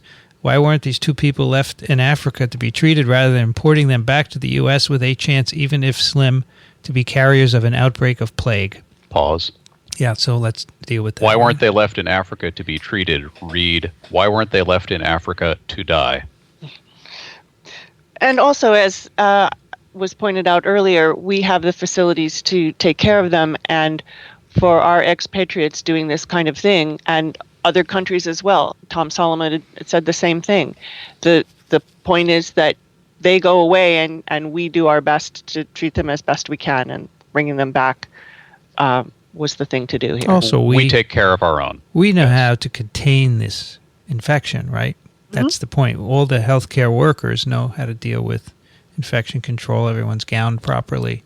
It's very different from the situation in Africa. It's a very low probability that this would spread in the U.S. I would refer Randall to that article again in the Washington Post written by the head nurse at Emory that addresses this subject really well. Mm-hmm. And it's not plague. It's not plague, that's right. No. Or even if these guys were soldiers who got wounded and needed the kind of care that you could obtain in the U.S. and not in Africa, you'd ask a lot of questions if we left them there. Yeah. Right. All right, continuing in this video of Dr. Kent Brantley's arrival to Emory University Hospital, I noted 2 startling issues that seem obvious after watching your tour film. So he's referring to threading the needle. 1, it appears that Dr. Brantley's hood is not secured where the neck meets the shoulders. 2, where are the boots to protect the feet portion of the suits? They appear to be walking on gravel, which could easily puncture the suits. Shouldn't have been either put on a gurney or in a wheelchair to protect his suit, or at least have heavy plastic boots like you wore during your tour. So in different biosafety laboratories, sometimes the boots or shoes are worn on the inside, and sometimes they're worn on the outside. And the kinds of shoes that we wear with our suits like that are kind of like Crocs, except they have heels. They're actually a garden shoe. So they're completely solid, and I'm pretty sure that they were probably wearing that over the inside the suit. Right. And then the kind of respiratory protection that he was wearing is called a PAPR, and what does that stand for again? Personal something, protective something. Yeah, right, right. Respirators in there, right? Right. Respirator, Anyway, yeah. EVA, powered air purifying respirator. That's right. There Okay. you go. So, but we all just call them PAPRs. And there is a cinching of the thing basically around the neck or under the chin, but it's not airtight. The point is that this is not a respiratory spread virus. Right. And so wearing this was just an abundance of caution. If he were to have vomited or had some other secretions from his head, they would be captured in this PAPR. Right. And so it's not an issue. Right. Okay, continuing. Then in this film, we see a newsman with a camera within feet of this sick person. This must be considered a security breach. What if he was some nut that planned to run out and stab this patient in a suicide mission to start a plague? To me, he looked like he was more than 6.5 feet away, and that's the distance that I understand that they allow family to be away from visiting patients in these treatment centers in Africa. And my understanding from reading on 2 different things about each of the patients that was brought back to the U.S. is that they were brought to a military base. So I think the military base was probably pretty secure, and the cameraman probably had credentials. Well, this was his arrival at the Emory. hospital Emory. at Emory, and the cameraman did look like he probably sneaked into the back loading dock area, but he was about 40 feet away. And if Ebola was that contagious, as I said already, there wouldn't be people in Africa anymore. And if you went up and stabbed the patient in a suicide mission, they would clean up the mess, and probably nobody else would get infected if they did it carefully. Yeah, they would put that guy in the isolation ward as well, and that would be the end of that. Yeah. Just the video that we're seeing is shot from a roof, Yeah. Yeah. Mm-hmm. Yeah. Yeah, you're right. It wasn't where the plane landed. It was when the It ambulance was when they were arriving at the yeah. hospital. Yeah, I'm looking for this guy sneaking in. It's right at the very end, and it's just a very brief, and then they repeat it 40 or 50 times at the end of the video because the person who posted the video is all on about how we're all going to die. All right, well, news organizations, don't sneak in here, okay? Yeah, that was probably, they didn't belong there, and anyway, they're not going to get a very good photo from that angle. All right, next, we've all seen the flimsy tent with which he was transported within the aircraft. If that plane had encountered some turbulence and the plastic breached, the entire flight crew would have been exposed. Not. It's not airborne. It's not airborne. I mean, the flimsy tent is just an isolation mechanism. It's the flimsy tent is window dressing. It's to show people stay away from this person, right? It's to make the flight crew feel at home, since they may have some of these same paranoias, which are not rational. Yeah, what if the plane once again, if he's in the tent and he vomits or something like that, okay, it contains some of the sure, but he's fluids, already going to be he's already going to be covered in the the protective thing in the tent anyway. But it's just to make people feel secure about it. Continuing, he wants to know, what if the plane crashed? That would be bad, right? So tell us why that wouldn't be bad. Well, in the exceedingly rare cases that small jets like that, flown by military-trained pilots, this is not a fighter jet. This is like a little, if you look at the photos of the thing, it's probably a Gulfstream 5 or something like that. It's like the one you have, right, Alan? Right, yeah, it's the one I've got parked on the right. No, it's... This is a small business jet that probably Bill Gates would scoff at being too small. In the exceedingly rare cases that a jet like that actually does crash, there is a tremendous health hazard, which is an exploding ball of jet fuel that radiates out from it in all directions, and that is certainly not going to be permissive to virus transmission. I mean, you have to transport people, and that's the best way to do it. You have to transport people. I mean, this is a jet. It looks to be a military jet. It's certainly being flown to a military facility, and it's certainly a private operation. There's nobody else on the plane except this patient, their caretakers, and the probably two-member flight crew. So I can't think of a more secure way to transport somebody. So he has another video of the tent, and then he says, then we see Dr. Bob Arnott being interviewed by Fox's Judge Janine on the transport of these two sick people. He's puzzled that Brantley was transported to the U.S. rather than treated in Africa. As he said in his interview, there was no medical necessity to transport him to the U.S. since he clearly is able to walk. Why was he brought back to this country? All you need to know about this is Bob Arnott, Fox. Yeah. I think we've already said why he had to be brought back to the country. Yeah. Yeah, with all this apparent lack of security in both transporting these two infected people to the U.S., infected with a level 4 deadly virus, the persons in charge don't seem to have the same concerns as the biosafety lab in Boston. And further, I have looked at your website, and there is no mention of any of this. Can you answer me why you, TWiV.tv, and your colleagues are so silent? Okay, silent no more. Silent no more. And so we'll put this link to the Pappers in. That's great. And let's do the following. Let's let Alan do his pick, and then I think you want to read this one email, Kathy. Right? Actually, I want to say one more thing. Sure. Even though this letter exposes some really unfortunate internet sites and some sort of bad news about this and poorly done and bad reporting, a lot of the other stuff that we've talked about today, including a lot of public media, has been actually very good reporting on this whole thing. Yes. And there's a lot of good links that are going to go into this that people can look at and get the real story. And I'm actually pleased to see some of the good reporting that's happened on this incident. Some of it's very good. Well, also Randall came to the right place. Yeah. Yes. Right? He just didn't post it on a site and throw it out, but he went to TWiV, which is good. Yes, and Randall, don't interpret this. We're not. This is not meant against you. No, not at all. The arguments that you're bringing up are things that are definitely floating around online, and if you don't know what's going on and you look around at these sites, they come across as very scary. But that's the business that those folks are in. They're trying to drum up fear. They're trying to get people to see their YouTube videos and click on them. And they do that by saying, be afraid. And these people are just, they're the problem. Yeah. Okay, anything else? Okay.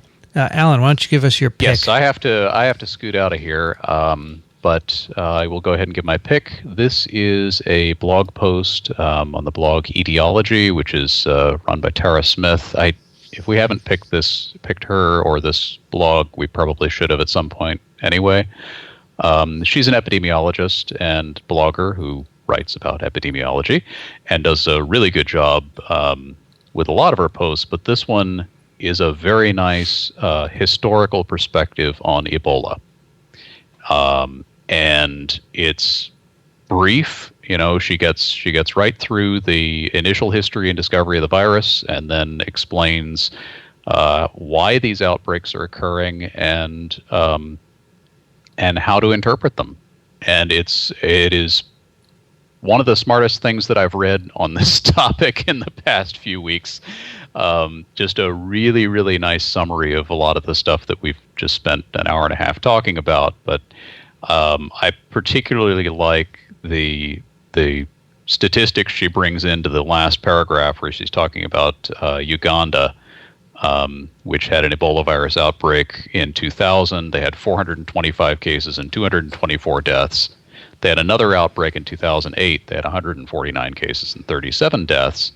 In 2011, they had 1 case and no secondary spread. 2012, they had 11 cases and 4 deaths. In 2012, and then 6 cases and 3 deaths. So this is Uganda because they experienced it. They figured out what was going on. They made sure they had the right equipment on hand in case it happened again and the right training. And it's a country that has stabilized itself to the point where they can do this. And now you see very few cases and very few deaths when Ebola breaks out. They have a BSL-3 lab in Uganda now, too. Yes. Mm-hmm. Yeah, actually, I think they have a BSL-4 as well. Yeah, it's a BSL-4, I think. Yeah, I have in my notes from a seminar from someone from CDC, it was BSL-3, but I think she said BSL-4, so I'm not sure. All right, so they're able to, they've got, the infrastructure that we would consider minimal in the developed world, and they've got the training, and now it's not a problem there. It does happen. This is going to spill over from bats into humans, probably bats into humans from time to time. And you're going to have these cases, but they don't have to be outbreaks. They become outbreaks because of the human factors. Right. Yep. So great. That's my pick of the week. Thank you, Alan. And you can find Alan at turbidplaque.com and also Alan Dove on Twitter. Thanks a lot. All right. Always a pleasure. See you next week. Take care. Bye. Bye, Alan. Bye. So Tara Smith and I will be doing a Google Hangout this Sunday. Oh, cool. About Ebola. Excellent. I will put the link in the show notes because it's not till Sunday evening. She's written quite a lot on Ebola and a lot of interesting stuff. I was just looking at her Facebook page, and she said, I wish I had a nickel every time someone said what they learned about Ebola comes from Hot Zone. It's funny, my son was on Reddit last night, and he said, Richard Preston is doing an Ask Me Anything. And he says he's an expert on Ebola. And I said, ask him what research he's done on it. I think, it's a writer. He's not an expert. He's done a lot of research, which is great, but don't pass yourself off on the research. Now, Kathy, you had wanted to do this one interesting email. Right. It's from Robert. Yeah, why don't you do that? I've skipped down to where it is. Yes. Hello, TWiV docs. I was listening to PRI this afternoon and heard the following song, Ebola in Town. I thought you and the TWiV audience might enjoy it. I wasn't able to find a downloadable version of the song, so I can only provide the PRI link where you can listen to it. And this is from an edition of The World on PRI from May 28th, 2014. I enjoyed the TWiV episode on Ebola, especially hearing about Dr. Kuhn's path into science and virology. Amazing.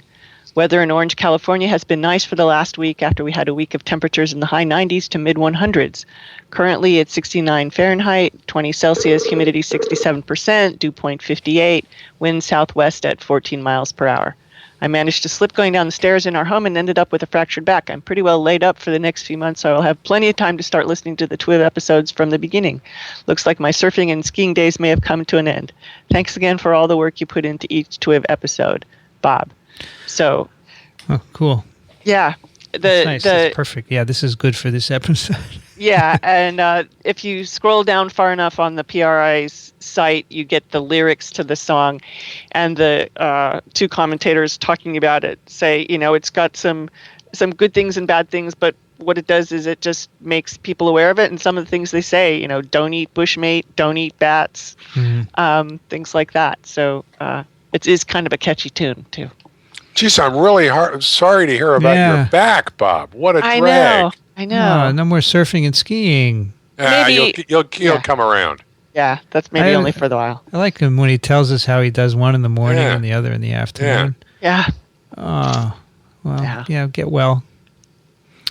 All right, let's do a couple of picks of the week. Kathy, what do you have for us? Because of all this stuff about Ebola, I decided to pick something completely different. I find it quite relaxing. It's got a music track to it. It's a Vimeo called The Art of Night by Mark Gee, who was Astronomy Photographer of the Year in 2013. You can also listen to it without the sound and just watch. It's some incredible astronomy photography. Nice. It's beautiful. Yeah. Thanks, Kathy. Rich, what do you have? I have a little science article that was shown to me by my chair, actually, and sailing captain, by Fanuel Mwindi, called "Tell the Negative Committee to Shut Up." And you know what? I'm not going to describe this because it'll give it away. Except to say that it's addresses some of the insecurities that we all feel, and it's very well written, and so just go read it. Is this accessible to people? I hope so. It's hard to sell. I can't tell. I can't tell because we got it. Yeah. So I hope pretty so. Cool. My pick is if not, if it turns out to be non-accessible, somebody tell me and I'll describe it another time. But I want to leave the surprise. It's pretty cool. My pick is an article on Ebola. Sorry, guys. I really like this. This is by John Skylar, who has written to us before about negative results. And it's called "Is Ebola virus going to kill me?" And it basically is a bunch of questions that he's answered in a very nice way, very clear way, basic facts about the epidemic, how it compares to others, a little bit about the disease, where you get it from, some of the things we've talked about. It talks about the patients brought back to the U.S., will it spread, etc. But it's nicely written. So yeah, I would almost say if you don't read anything else that we link in this episode, just read this. Yes. I told John, he had sent it to me, and he said, I said, this is the article I would have written if I'd had the time in the past week to do so. And I don't know what better compliment I could give than that, because I really like it. It's very well done. So thank you, John. And we have a couple of listener picks. First one's from Peter, Dear TWiV team. I have a suggestion for the pick of the week. Dr. Virginia Campbell's Books and Ideas podcast, episode 54, is an interview with Dr. Michael Saag, one of the pioneers in the battle against HIV/AIDS and author positive, one doctor's personal encounters with death, life, and the U.S. healthcare system. Now, Virginia Campbell also does a podcast called the Brain Science Podcast, which is really, really good. And you picked it once. I did pick it way back when. Yeah, way back when. It's really good. And she does a books and books and ideas. Thank you. She does a books and ideas series as well, which is really good. So check that out. Excellent. Weather in Reading, UK, as I write this, is raining.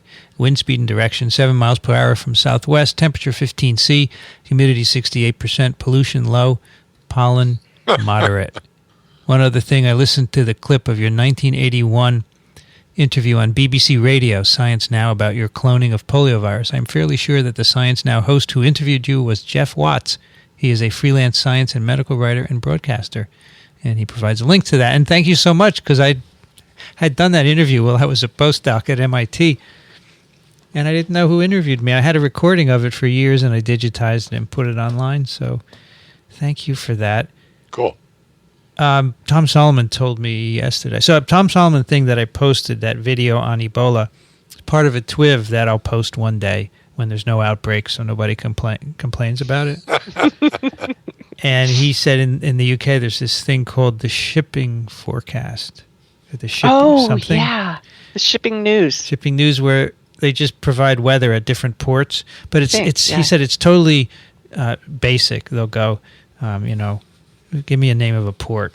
Swansea, 12 degrees, winds from the northwest, blah, blah, blah. Then they go on to the next town. It's just, not fancy at all. And one more, David writes, hey all, it's 76 Fahrenheit, 24 C, and partly cloudy here in Orange County, California. Just thought I'd send in this pretty neat paper and web app that predicts the odds of someone becoming a PI. It takes into consideration things like impact factor and number of first author papers.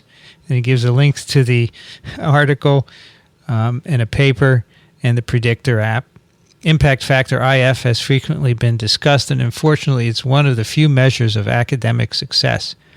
If you play with the app at the bottom of the article, you can see that H-index and max journal IF heavily influence the predicted odds of being a PI. I assume it also plays a major role in grant application success. Your thoughts? Thanks for all the great podcasts. I'm going to be sick. Did you put your impact factor into it? I saw one of these a while ago, and it's hard to fiddle for me now. I have to, because I've got so much time in the business. I can't really.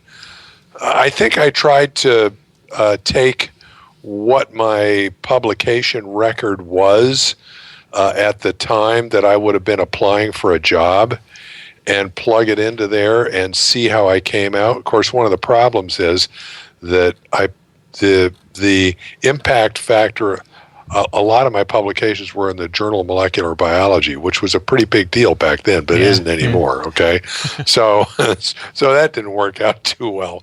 But at any rate, I shouldn't be here. You're here, man. Yeah, and then I think there's sort of two different apps. There's something within the article that I looked at the first time, and then the predictor itself is just based on you putting in the PubMed numbers of publications. And I didn't have the patience to go find those and do that. I'll do this when we get offline. I'd like to know. But I would guess that the same factors also help with your grant success, right? Sure. I mean, I'm sure that, unfortunately, it's probably not a bad predictor of what goes on, because after all, what do people do? They look at your publications, they look at where you publish, blah, blah, blah, blah. On the other hand, I wouldn't say it's a major role in grant application success. I would say it plays a role, but I think that the ideas that are in the grant that itself are oftentimes pretty important. And we've seen grants from people who have strong publication records, but the grants themselves have flaws or are weak. And so it doesn't guarantee success. Right. It's not guaranteed, but I think it's a correlate, right? Sure. Yeah, there's a correlate. In the aggregate. I tested Rich's pick from my phone without a VPN connection, and I think we can get to that science link. Okay, good. Excellent. I think so. All right. 2 hours of Ebola virus. This was great. I hope you guys like it. Don't complain that it's too long, okay? You wanted Ebola. You got Ebola. And I'm not taking any vacation. This is okay. This is an epidemic podcast. Hey, that's a good title. An epidemic podcast. So we're going to be recording live the rest of this month, including number 300. Yeah. Mm-hmm. And, of course, all these are at iTunes and TWiV.tv, and someday we'll catch up on... We have so much email. TWiV@TWiV.tv. Send us your questions and comments, and we love them all. Okay, you can be critical, you can be edgy. It's no problem. We are okay with that. Kathy Spindler is at the University of Michigan in Ann Arbor. Thank you, Kathy. Thanks. This was fun. I've been away from it for a while, and I learned a lot. Yeah, welcome back. This. Yeah. Did you have a good vacation? I did. It was great. Excellent. Rich Condit is at the University of Florida in Gainesville. Thank you, Rich. Sure enough. This was really a fun one. Where apparently they have lots of access in their library to journals. Great library. I'm going to have to go talk to our librarian. I know a couple of the people over there and tell them what a great job That's they do. good. It's always good to tell people when they're doing a good job. Right? I'm Vincent Racaniello. You can find me at virology.ws. You've been listening to This Week in Virology. Thanks for joining us. We'll be back next week. Another TWiV is viral.